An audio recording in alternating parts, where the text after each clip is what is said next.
Hello, my name is Dylan Boudreau, and this is my PowerPoint presentation on my cultural heritage. So, to start off with my ethnic culture and how I identify my culture, um, I am very Western European. My ancestors all derive from Ireland, Scotland, France, Italy. I'm not sure if I already said Scotland, but Scotland, um, and even some parts of the French speaking parts of Canada. And I would say that I identify with my culture in some food traditions that um, have been passed down from relatives and my ancestors. And for family gatherings, when we all get together and have these traditional cultural foods that is very important to us. But other than that, I wouldn't say I identify with my ethnicities too much. Um, but I do take parts in some cultural food traditions, and on the right is a picture of sauerkraut and pork, and that is a very popular Pennsylvania Dutch dish that on my mom's side of the family they've been eating for many years, and we have that every New Year's Day. And I eat other Pennsylvania Dutch foods that take part in um, traditions like Fashnachts and shoe fly pie and potato filling. So, on my mom's side, her ancestors came to America in the late 1800s, pretty much right before the 1900s.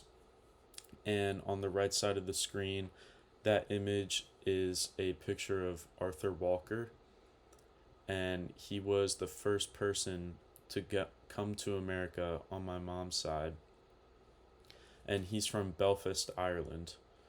So that's why my mom is mostly Irish and why I am also mostly Irish myself.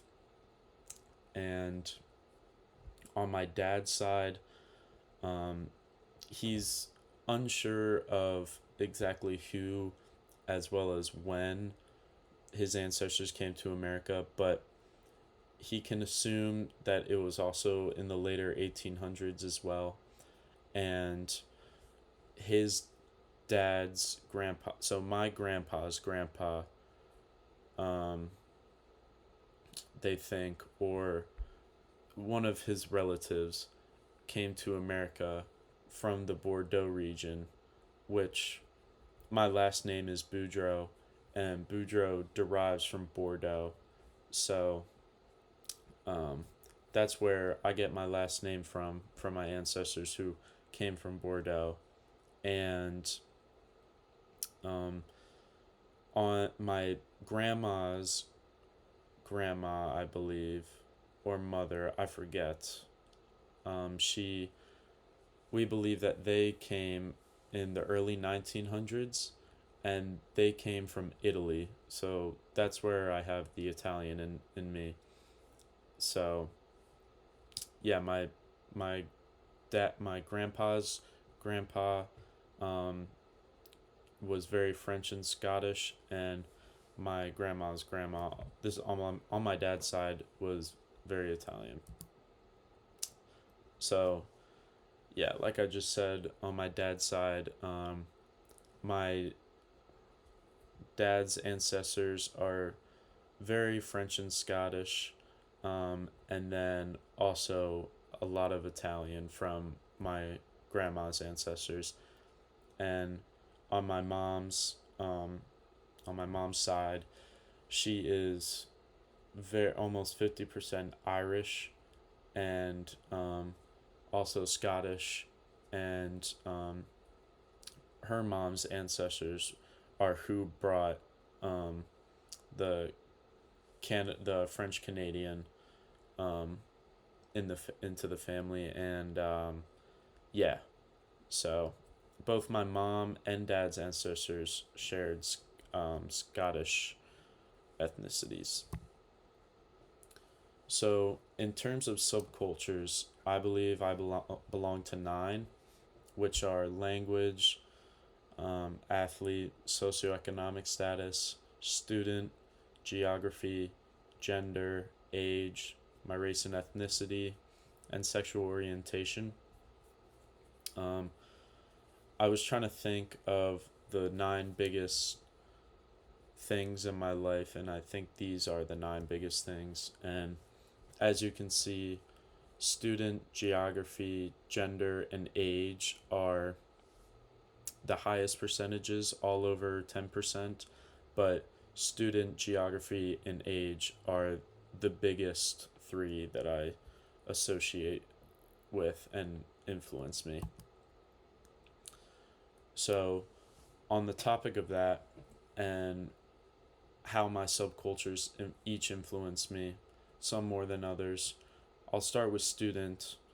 The student subculture influences me the most because that is my full-time job, is essentially to be a student and go to college and do homework outside of class, learning in class, and everything that just comes with the student life. Um, yeah, my life is being a student right now. And then geography influences me the second most because I take a lot of pride in where I'm from, because I think it's a really awesome place to be from. And I always compare it to when I travel. I compare where I'm from to the places I travel to, whether it's for the good or bad. Um, where I'm from influences me a lot, and then my age influences me a lot simply because of where I am in my life, and I'm well into my young adulthood now. Um, I'm not a teenager anymore, and there's certain things that have opened up for me as I've gotten older, but with all of my um, with all of the things I'm getting into, I'm still very young, and that of course influences a lot of the stuff I do, being young, and um, but also at the point where I'm my life is changing very rapidly.